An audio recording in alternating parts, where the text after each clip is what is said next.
में छोटे छोटे गांव होते हैं तो डॉक्टर के पास जाना हो अपने टेस्ट कराने तो शहर के मुख्यालय पे जाना पड़ता है, तो उसके लिए भी पूरी दिहाड़ी टूटती है, टेस्ट कराने के पैसे लगते हैं।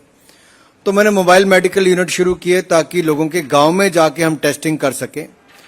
लिपिड प्रोफाइल टेस्ट से लेकर 40 तरह के टेस्ट होते हैं और सबको 1 घंटे के अंदर हम रिपोर्ट देते हैं, दवाई देते हैं और बिल्कुल मुफ्त में इलाज होता है। और 4 सालों में 7 लाख से ज्यादा लोगों को बिल्कुल मुफ्त में इलाज करने का काम हमने किया है। कोविड के टाइम पे मैं सोच रहा था, जब मैं पीपी किट और बाकी सामान भेज रहा था, कि जब इस आपदा से हम लोग निपट लेंगे तो एक बार तो मैं देखूंगा आखिरकार ये जो 7 लाख के लगभग पेशेंट हुए हैं, इनकी बीमारी की जड़ क्या है। तो जब हमने लगभग 1 लाख लोगों का डेटा जब तक चेक किया तो उसको एनालाइज करने के बाद पता चला majority of the diseases are related to the lifestyle related issues. हमारे लाइफस्टाइल चेंजेस के साथ ही अधिकतर बीमारियां हमें उससे ग्रस्त होना पड़ा। अब ये चाहे खाने पीने की समस्या हो, दिनचर्या की समस्या हो, एक्सरसाइज ना करने की समस्या हो, ये कई चीजें इसके साथ जुड़कर सामने आती हैं। तो केवल सारी उम्र उनको दवाई देने की बजाय, क्योर पे जाने की बजाय हमने प्रिवेंशन की ओर जाने का प्रयास कर रहे हैं।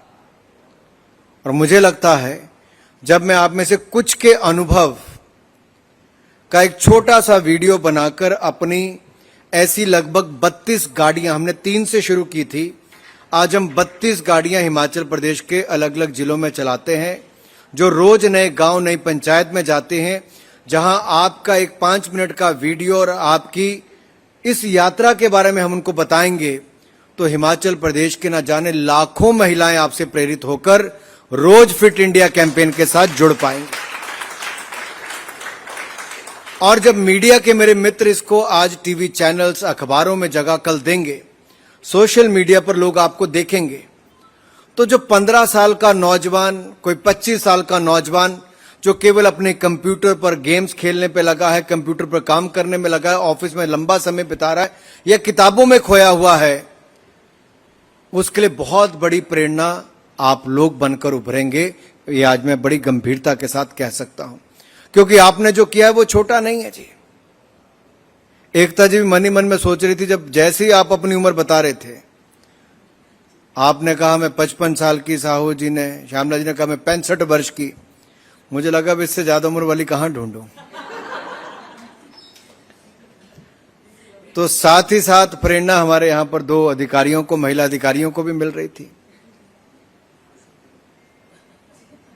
संदीप जी पीछे रह रहे हैं थोड़ा सा। संदीप जी, मैंने विशेष तौर पर पूछ लिया कि वो जो पुरुष साथ में गए थे उनका रोल क्या था। उनका रोल कुकिंग का था।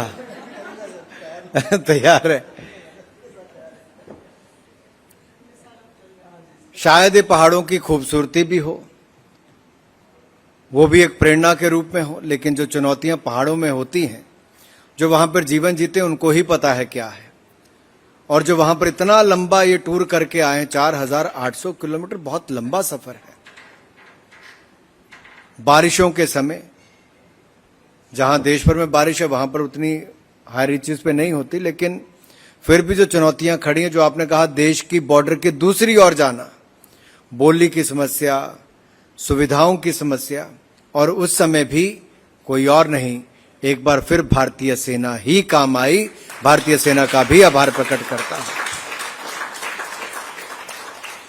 मुझे लगता है बॉर्डर एरिया प्रोग्राम जो भारत सरकार का है, उसको, फिट इंडिया कैंपेन को, और जो हमारे एक भारत श्रेष्ठ भारत कैंपेन है, इनको मिश्रण करके 3-4 डिपार्टमेंट्स को इकट्ठा होकर युवाओं को एक और बॉर्डर भी दिखाने चाहिए।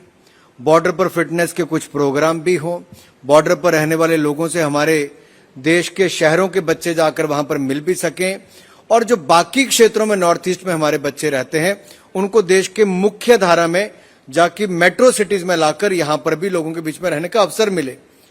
जब ये नेशनल इंटीग्रेशन को हम और ताकत देंगे तो जो एक भारत श्रेष्ठ भारत की मोदी जी की कल्पना है, उसको और बल मिल पाएगा।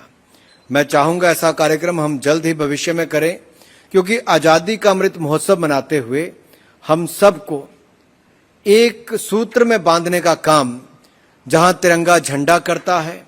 तिरंगा झंडा मात्र चंद गज का कपड़ा नहीं, तिरंगे झंडे में वो ताकत है जो 130 करोड़ भारतीयों को एकजुट करने का काम करती है।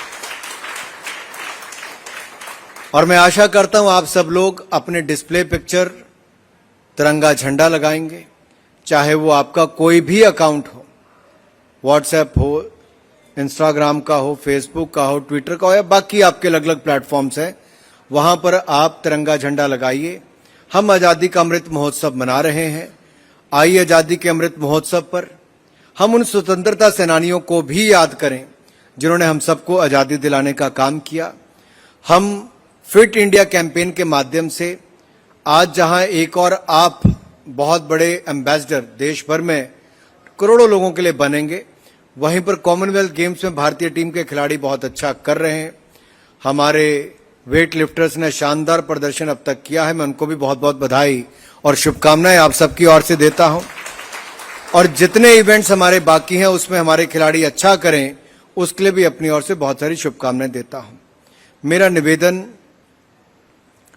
अपने अधिकारियों से खेल मंत्रालय के रहेगा कि जितने भी हमारे इस दल के सदस्य हैं, इन सभी महिला सदस्यों का छोटे छोटे इंटरव्यूज, इनकी रिकॉर्डिंग, कुछ एक्सेप्शनल एक्सपीरियंस जो आपका हुआ है, which you really want to share with the country, with the world, we would like to record that. We would like to share that. So kindly spare some time so that our team can spend some time with you. You can share your experience and we will further like to share it with the millions and millions of Indians who are looking forward to hear more about the Women Trans-Himalayan Expedition 2022, because you are the role model fit at 50. And please continue this. Not only me, I'm not 50 yet, but in a couple of years I'm gonna be. So I think you're a real inspiration for all of us. And I'm sure we're gonna learn a lot from all of you. Before going on this expedition, what kind of homework you have gone through. It's not that overnight you have just gone on a Trans-Himalayan expedition. You might have trained hard before that. So I would also like someone to speak on that.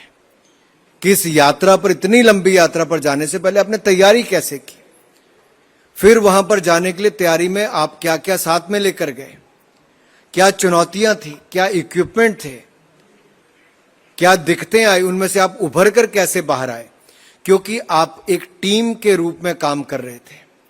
और team की leader Padma Bhushan से सम्मानित बचेंद्री पाल जी ने जिस तरह से lead किया, तो आपने भी आकर अपने लीडर के पक्ष में जिस तरह से कहा, ये दिखाते हैं कि लीडर अनुभवी हो और टीम में एकजुटता हो और सब एक टीम के रूप में काम करें, तो हम कुछ भी जीवन में प्राप्त कर सकते हैं।